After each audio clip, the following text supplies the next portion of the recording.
Apologize for not getting a post out for about a week and a half. I took a much needed vacation. We hadn't been able to get out for some time, and that was very important. And so during that time, I really did not put any posts out. And then after the vacation was over, I went for 2 days to our state convention, and I had 3 sermons to put together in 3 days after we got back. And so I was pretty wound out and didn't get one done. But we're back on track, and now I'm going to put a post together, continuing on in the book of Philippians, chapter 1, verses 19 through 20. Let me read it to you.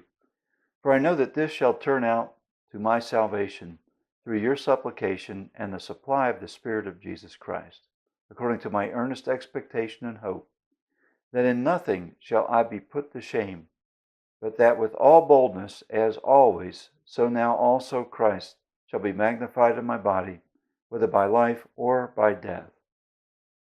I've heard many preachers state that we are indestructible until our mission here on earth is complete, and then the Lord takes us home. And this is a truth for every believer.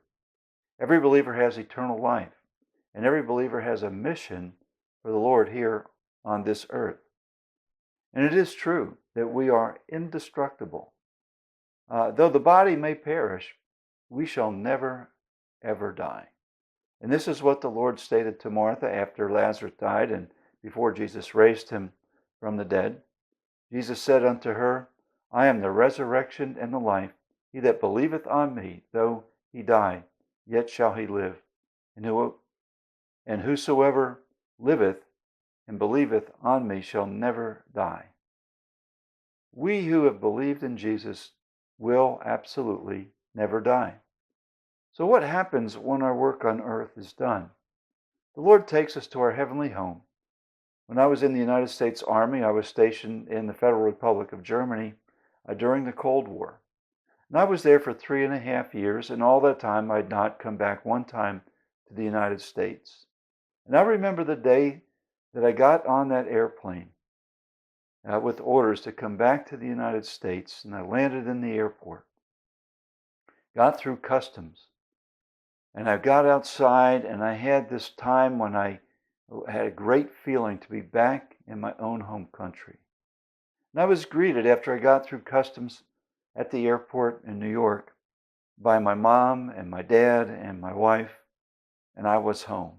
What an awesome time that was. Every believer is a citizen of heaven, and we are also members of God's family. And when we leave this life on earth in a miraculous way, the Lord transports us to our true home in heaven and to our eternal family. And that will be a day of great rejoicing. The hymn writer wrote of that day in these lyrics, which I really hold dear to my heart. He wrote, when we all get to heaven, what a day of rejoicing that will be. When we all see Jesus, we'll sing and shout the victory.